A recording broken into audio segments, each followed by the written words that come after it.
gentlemen, let's now move ahead to another special address, and this is all about shaping the global agenda, India's multilateral mandate. This morning, we have the presence of Ambassador Ruchira Kamboj, former permanent representative of India to the UN. She's a distinguished Indian diplomat and has consistently broken new ground throughout her career. A top performer in the 1987 Indian Foreign Service batch, she also became the first woman from India to preside over the United Nations Security Council in December 2022. As India's permanent representative to the UN in New York until May 2024, she's also played a pivotal role in advancing India's global interests. Ambassador Kamboj has also served as India's first female ambassador to Bhutan, where she strengthened crucial bilateral ties, and as High Commissioner to South Africa, fostering relations with key African partner. Ladies and gentlemen, let's have a huge round of applause. Please help me welcome on stage Ambassador Ruchira Kamboj.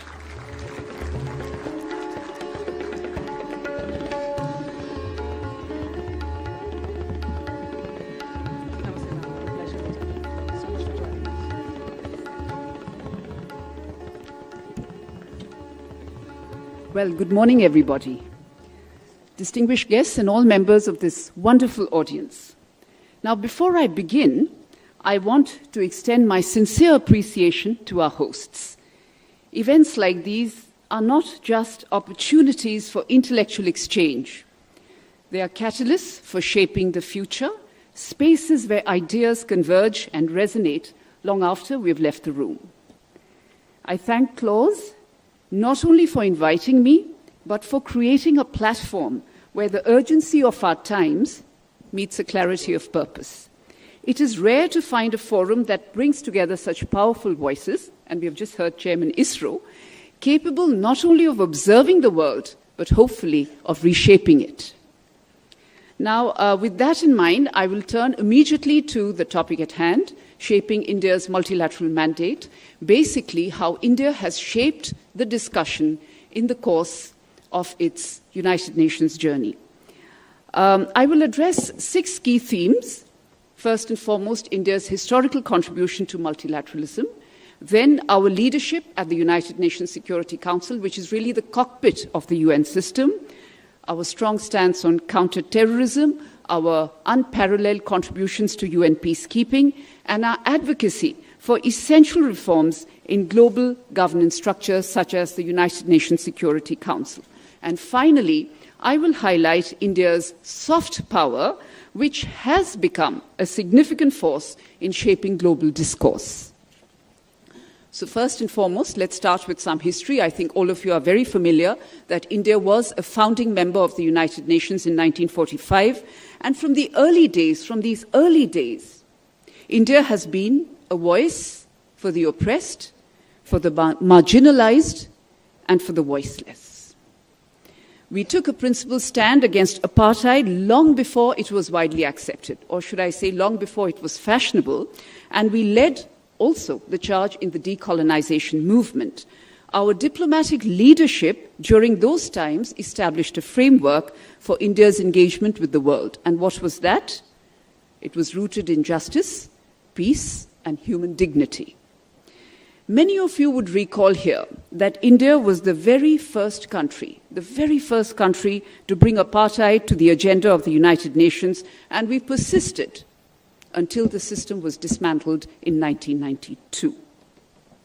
The agenda item, treatment of India in the Union of South Africa, was the agenda item that we brought to the United Nations, which set the stage for India's larger involvement in the anti-apartheid struggle in South Africa. Then our role in the United Nations Special Decolonization Committee was very crucial. We brought the issue to the forefront in the United Nations, and who can forget those of us who are familiar with the United Nations, Resolution 1514 of the year 1960, the Declaration on the Granting of Independence to Colonial Countries and Peoples. And even today, at the United Nations, India is a member of the Special Decolonization Committee as we work to complete the unfinished business of decolonization. Now, you might ask me, what on earth is this unfinished business of decolonization? Well, let me inform you, there are yet 17 non-self-governing territories on the agenda of the United Nations, and that is a conversation that continues in New York. Now, the point I want to stress here, that India's approach to multilateralism has never, and I stress the word never, has never been about power politics. It has been about moral leadership and walking the talk. This remains unchanged till date. Our founding leaders recognized that for the global system to be sustainable, it must be inclusive and it must be just. And today, as we champion the cause of the global South, we do so with the same moral clarity that defined our early years. Now, my second point, let me turn very quickly to India's tenure at the United Nations Security Council. Well, we've been a member of the UN Security Council, which is the most powerful body in the United Nations, mandated for international peace and security. We've been a member of the United Nations Security Council 8 times, a testament to the trust that the international community places in us. And during our most recent term, which was very recent actually, 2021-22, when I also had the privilege to serve as the permanent representative and ambassador, India's leadership was marked by both vision and action to match that vision. At the very outset, Prime Minister Modi had set out a framework of 5 S's. Many of you would be very familiar with that. And what were these 5 S's? Samman, which is respect. Samvad, which is dialogue. Sahyog, which is cooperation. Shanti, which is peace. And Samriddhi, which is prosperity. Now, these principles did indeed guide India's engagement in the Security Council, and they reflect our belief that the international community must be built on mutual respect, on dialogue and cooperation to foster peace and prosperity for all. And again, I will stress the word all. So there were many memorable moments, if you ask me, when we were on the Security Council in this most recent tenure. But I think a couple of areas really stand out. The stand we took on counter-terrorism, on peacekeeping to make the terrain safer for our peacekeepers, quite simply those who keep the peace. There was a very focused discussion for the very first time in the UN Security Council on maritime security and cooperation. And of course, there was a huge focus, and I noticed that the speaker right before Chairman Isro also spoke about the UN Security Council. There was also a very focused discussion, several discussions, in fact, on reforming global governance structures, which you may please read as a reform of the United Nations Security Council. Now, very quickly, I will highlight 2-3 very important things that we did during this tenure. In August 2021, we facilitated the adoption of Resolution 2589, which aimed to ensure accountability for crimes committed against UN peacekeepers. Very important, I think you will agree with me, because as one of the largest true contributing countries in UN history, having deployed over 250,000 peacekeepers since 1948 across almost 50 missions, India's commitment to UN peacekeeping runs very deep. This resolution, we felt, was a very major step in ensuring that those who harm peacekeepers are brought to justice. Now, also during our presidency, the second point I do want to highlight was that India, and as I've already mentioned that very quickly, India organized the first ever open debate on maritime security, chaired by the Prime Minister of India. Now, this is very notable, as the Prime Minister became the first Indian Prime Minister to preside over a United Nations Security Council open debate. Now, this debate highlighted the importance of international cooperation in countering piracy and transnational crime, emphasizing the need for a free, open, and inclusive maritime order. Now, 5 aspects were particularly important, which I want to highlight here. 1, free maritime trade. 2, peaceful settlement of maritime disputes. 3, combating maritime threats. 4, the conservation of the marine environment and resources. And 5, enhancing global partnerships in capacity building for maritime security, particularly for small and developing countries. Now, this debate really fits into India's larger maritime strategy, linking this to SAGAR, or Security and Growth for All in the region, and of course, the Indo-Pacific Oceans Initiative, or EPOI. India's leadership, we saw this as an opportunity to promote the initiative and position ourselves as a leader in maritime governance and security, especially in the Indo-Pacific. Which brings me to my third point, which is also a very important pillar of India's strategy and India's projections at the United Nations, which is our leadership in counter-terrorism at the United Nations. Now, all of you here are very familiar with the fact that India has itself been a victim of terror, and who knows this better than us, how important it is to fight unitedly against this scourge and push terrorism back. So in December 2022, during our second presidency of the United Nations Security Council, India turned its focus to this very pressing issue. We led the adoption of a presidential statement on counter-terrorism, which called for enhanced global cooperation to prevent terrorist organizations from exploiting new and emerging technologies such as cryptocurrencies and social media to finance their activities. And if you ask me, this was very significant also because we were presiding over the council at a time, and in fact the world still is a very polarized and divided place. And to get a presidential statement adopted at this time was no mean feat. But we did manage to do that with the strength of our arguments and the commitment to the cause. And prior to that, I do want to highlight that in October 2022, prior to our presidency, we had achieved a historic first. We brought the entire 15-member Security Council down to New Delhi and adopted a declaration called the New Delhi Declaration on countering the misuse of technology by terrorist groups and strengthening cyber security. Now, I want to stress that this was indeed a very landmark arrangement because the Security Council, as you all know, meets mostly in New York. Rare are the occasions when all 15 members and the Secretariat backing the Security Council traveled to countries outside New York. And this was the very first time that it was done in India, and perhaps 7 or 8 years after Spain had done something similar. Now, the adoption of the New Delhi Declaration, if you ask me what was the significance of the declaration, this was indeed a very significant diplomatic achievement for India as a country, as I've mentioned, that has been a victim of multiple terrorist attacks. We have consistently called for stronger international counter-terrorism measures. And our role in hosting the event and leading the discussions reinforced our position as a key player in the global fight against terrorism. It also showcased our commitment to multilateralism, of course, and our efforts to shape the global counter-terrorism agenda. Now, very quickly, I just want to summarize this in 2 words. You might ask me, what is our stand on counter-terrorism? Well, zero tolerance to terror. There are no good, there are no bad terrorists. There is only terror. And the world must unite against that. My next point is about India's unmatched contributions to United Nations peacekeeping.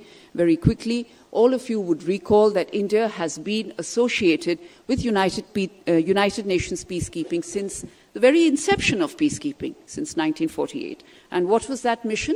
That was when India sent unarmed military observers to a mission called UNSO, which was to monitor the ceasefire between the Arabs and the Israelis. And thereafter, I think a couple of other aspects that need to be borne in mind about India's contribution to peacekeeping is that we were again in 2007 the very first country to send an all-female contingent to Liberia.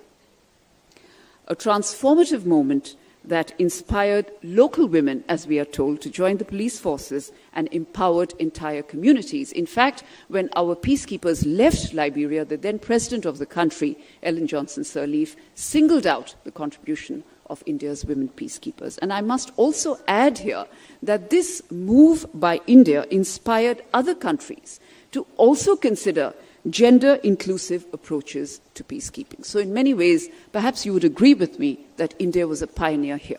But then this was not a mere flash in the pan. We followed that up in January 2023 when I was the ambassador to the UN with an all-female platoon to be deployed in Abyei, which is a disputed region, as many of you know, between North and South Sudan. Once again, underscoring our commitment to gender equality in peacekeeping. The other point I would also like to highlight about our contribution to peacekeeping is that we have been associated, as I mentioned, with almost all United Nations peacekeeping missions. And in the 1960s, there was a memorable mission to Congo, ONUC, not MONUSCO, as it is known today, when India had also provided both troops and air support, when Indian Air Force personnel manned United Nations aircrafts. And finally, of course, you will agree with me that nothing comes without a cost. Neither does United Nations peacekeeping. India has lost the maximum, regrettably, has lost the maximum number of soldiers amongst United Nations peacekeepers, 177 to date. And what are we doing about it? Trust me, we are not being idle. Last year, I introduced a resolution in the United Nations General Assembly, moved by India, but guess what? Supported by 189 member countries, which is virtually the entire membership of the United Nations, 190 countries supporting a resolution on the erection of a peacekeeping memorial wall. There already exists one, a tiny wall in the gardens of the United Nations. The difference with this one will be that this will have the names of all soldiers etched on the wall, a fitting tribute to a task that is so noble. And this resolution, I will highlight to you, as we are talking about India's global influence, secured the maximum number of co-sponsors of any United Nations resolution in the history of the United Nations, surpassing the resolution on Nelson Mandela Day and also our very own resolution on International Yoga Day. So I would conclude this segment by saying that Indian peacekeepers are more than just soldiers. They are actually ambassadors of hope, resilience, and peace. And it's not just the scale, the numbers, but the diversity of India's peacekeeping efforts, making it a key player in maintaining international peace and security. Now, the next segment, my next point, will be dedicated to a very important aspect of the United Nations system, which is a reform of the governance structures, a reform specifically of the United Nations Security Council. Now, many of you are familiar with the facts that the UN was formed in 1945 on the debris, to borrow a space term, on the debris of the League of Nations, and mandated to maintain international peace and security. And at that time, the United Nations had simply 51 members. And perhaps it made sense to have 5 permanent members at that time.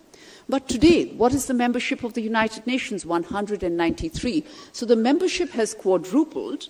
And what about the Security Council? It has remained frozen in time, with just 5 permanent members calling the shots, overriding the will, very often, as you will see in the 2 current conflicts of Gaza and Ukraine, overriding the will of 188 member states. How does that even work?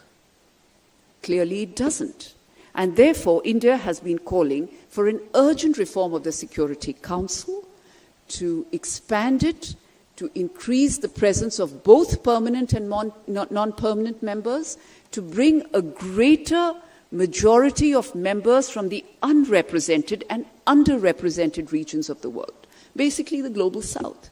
There is a very strong case for Africa, for instance, to be on the Security Council. 70% of the agenda of the Council relates to Africa. Africa doesn't have a presence in the Security Council on a permanent basis. What about Brazil, which is another emerging power? And most importantly, from an Indian perspective, what about India? India has all impeccable credentials to be a member of the United Nations Security Council. But this has not happened till date.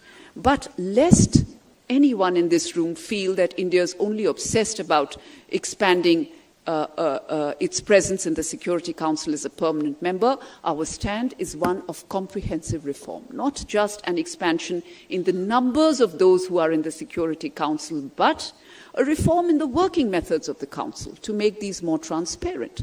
They are pretty opaque now, and that is also an understatement. So we support a more democratic and transparent Council, enhancing the role of elected members, improving consultation with other UN member states, and making decision-making more accountable. Now, if you ask me where are we on this, this is often highlighted in various discussions and also in the media. Well, it's yet a work in progress. It is a journey that is continuing. It's a complex process, and I think I can unhesitatingly state that it is the most complex process in the United Nations system. But one thing is very clear to me, that the UN as it stands today, and to give you a slight analogy, is like a bridge built for the past, but struggling to bear the weight of modern challenges. And what are the modern challenges? Terrorism, climate change, pandemics, etc., etc. We must either repair this bridge or risk its collapse as nations increasingly turn to other pathways for cooperation. And all of you have been watching the news recently. Only yesterday, I think, we were focused on the most recent meeting of the BRICS, an expanded BRICS now with 10 members and with 13 more partner countries introduced. So unless the United Nations adapts itself and becomes modern and more democratic and brings a diversity of voices to the table, it risks becoming completely outdated. Simply put, the future of global peace demands a council that reflects today's world, not yesterday's power structures. And there is that famous quotation by UN Secretary General Antonio Guterres when he says that you cannot build a world for your grandchildren based off a system that was built for your grandparents. I rest my case there. Which now brings me to another segment that I wish to focus upon, India's stand on recent conflicts, both in Ukraine and Gaza. Now, all of you know that as far as Ukraine is concerned, India's stand has been very clear, very consistent, and very principled also. And we've walked the talk also in the process. We have stated from the very outset that we are for peace, dialogue, and diplomacy. We have not simply spoken, we have also acted on these words. We have sent humanitarian assistance to Ukraine, which has been caught in the middle of this conflict. We have been very actively stating that we are ready to support any peaceful conclusion of this conflict, and we believe that dialogue and diplomacy are the only pathways to stability. Now, similarly on Gaza, India condemned the terror attack of October 7. And for all of you who are sitting here and based on what I've already said, that shouldn't come as a surprise. India has been a victim of terror. We are against terrorism in all its forms and manifestations. And so, therefore, we condemned the terror attack. But at the same time, we were equally concerned about the humanitarian situation in Gaza. And I remember speaking from the podium of the General Assembly on many occasions saying that the humanitarian situation was simply unacceptable. And we again walked the talk. We sent humanitarian assistance to Gaza. In fact, in recent years, India has increased its humanitarian contribution to the United Nations Relief and Works Agency in the Middle East. So we have walked the talk, and at the same time, we have supported a two-state solution, advocating for peaceful coexistence between Israel and Palestine. So this has been our position on both these conflicts, and sometimes I get some feedback that, India's position is not very clear. India is being somewhat non-aligned on this issue. It cannot afford to do that, a country like India. Well, let me tell you something that all of us feel pretty strongly about. We have said very clearly that we are on the side of peace, dialogue, and diplomacy, and that peace is also a side, and we intend to stand firmly there. Most recently, the Prime Minister of India has visited both Ukraine and Russia and has reiterated this. He had said so in the past also. This is not an era of war, highlighting the fact that the focus instead should be on peace, progress, prosperity, and development. And this statement resonates very deeply in our approach to both conflicts, Ukraine and Gaza. I will quote a very recent statement by the Prime Minister of India when he said, "We believe that problems should be resolved only through peaceful means. India is ready to offer its full support and cooperation alongside our friendly nations to restore peace." So I think to all those skeptics in the room, if there are any, let me just reiterate that India's stand has been very clear, very consistent, very principled, where we have also walked the talk. Which brings me to my next point. India has also manifested its soft power in a multilateral sitting. Very quickly, all of you know about International Yoga Day, so I will not spend too much time on that, but I will say that last year, in June 2023, 21st June, of course, the Prime Minister of India was at the United Nations in New York, and the venue was overflowing and full. I will emphasize this. Over 3,000 people were packed in the north lawns of the United Nations, and that lawn can't take any more people. And the event was at 7 a.m. in the morning, which means that people would have started to come to the venue, because there was very tight security, as you can imagine, and get up as early as 4 a.m. in the morning. Only a country such as India, I assure you, can pull off such an event. And what did we do in the process? We set a Guinness World Record. Some of you might know that. The maximum number of nationalities in any yoga session across the world was set on 21st June 2023, with over 135 countries present at senior-most and top levels. So how about that? This was a practical manifestation of India's leadership in promoting holistic well-being. But not just yoga. I remember when the Indian mission landed in the moon last year, we convened a press conference at the United Nations, and we had the international media, and it was a moment of great pride and joy when we spoke about India's achievements in space, which the world is acknowledging. The world is noticing, and the world is acknowledging. Also, the concept of one humanity, one family, I think, has had some resonance in recent years. And I think nobody can forget that in the height of the COVID pandemic, India was the one country that, free of charge, we did not monetize that opportunity, extended a helping hand to many countries across the globe when many others held back. In fact, I had many, many ambassadors come across and tell me that, you know, it was from your country that we got the first doses of vaccine. And we will never forget that. What do you call that but altruism of the highest kind? And of course, by the way, during that time also we provided 2 lakh doses of COVID-19 vaccines to United Nations peacekeepers, absolutely free of cost. There have been many other instances when India has extended a helping hand. The earthquake in Turkey, when we were one of the earliest to cite a very recent example. All of this exemplifies our commitment to helping those in need. We just don't speak about global solidarity. That is my point. We act on it. Then, in the domain of sustainable living, India has actively campaigned a project called Mission Life, which is a new lifestyle for the environment, aimed at combating climate change by encouraging sustainable living. And I remember at the UN there was a huge resonance for this initiative that we had brought to the table last year.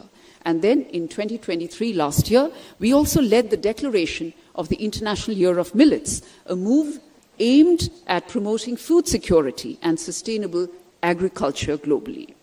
We presented the case of millets, which are climate resilient crops, and which represent India's commitment to sustainable food systems. So all of these initiatives and much more showcase India's soft power and influence of ideas, which is very important, that foster global well-being and shared prosperity. Now, I don't, as I'm coming to the end of my presentation, don't mean to make this sound all very rosy. Now, during our tenure in the Security Council and in our broader international engagement, India has stood firm and unflinching in the face of shared threats to humanity, like terrorism, like climate change, like pandemics, etc. And when we speak, we are very conscious of the fact that we speak not just for 1.4 billion Indians, but for the entire global South, those whose voices are often sidelined in global conversations.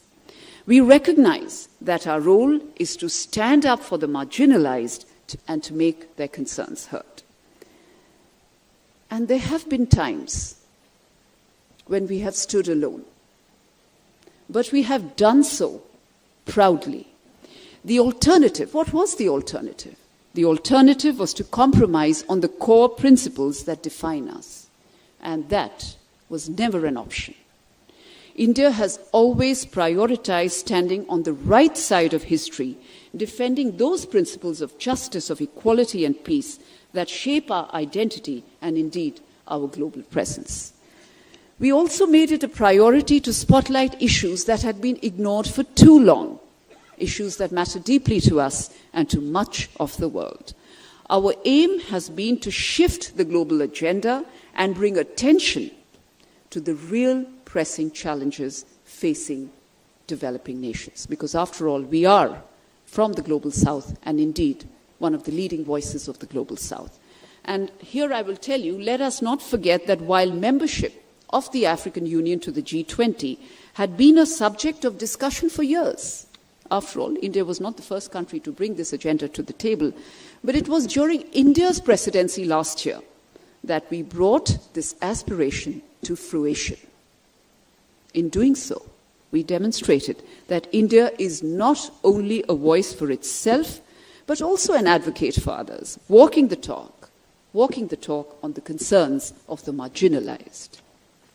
Which brings me to my conclusion. I think many of you would agree with me that we stand at a very important moment in history and at a time when multilateralism is facing significant challenges. Indeed, in the face of resurgent nationalism, many would even argue that multilateralism is in decline. So what is India's multilateral mandate at such a time? I would say not merely to participate, but, through example, to lead the global system into the future, whether in peacekeeping, in counterterrorism, climate action, development for the global South, or UN reform.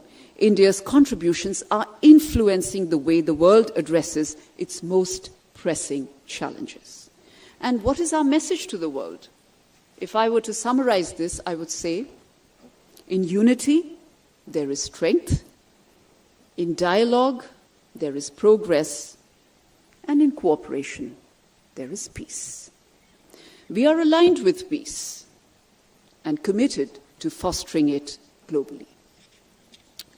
Now, if you ask me, one of the central issues facing the United Nations, how do we make this more credible? How do we make this more relevant? How do we make this more fit for purpose? How do we create a UN 2.0? And I would say, there are many aspects, of course, that need reform, but as I've already highlighted, one of the key issues is a reform of the United Nations Security Council. As I said, the very cockpit of the United Nations system. Without transforming this outdated structure, any attempt at UN reform will be incomplete and ineffective. The world has changed dramatically since the UN's founding, yet power remains concentrated in the hands of a few. To stay relevant, the UN must break free from this outdated model and embrace a structure that reflects today's changing global power dynamics. Real change is impossible without this overhaul, and the future credibility of the United Nations, I would say, depends on this. Reform, therefore, is not just overdue, it is a pressing necessity. And, importantly, India is ready to be a part of that transformation, not to dominate, but to uplift. As a friend and as a helping hand, we stand ready to guide, to be part of, and to contribute to the international community and towards a more just and equitable world order. I do believe that the future belongs to those who believe in building bridges, not walls. And let me end with a quote from Prime Minister Modi. The world is changing, and India is ready to shape that change as a trusted partner for peace, justice, and prosperity.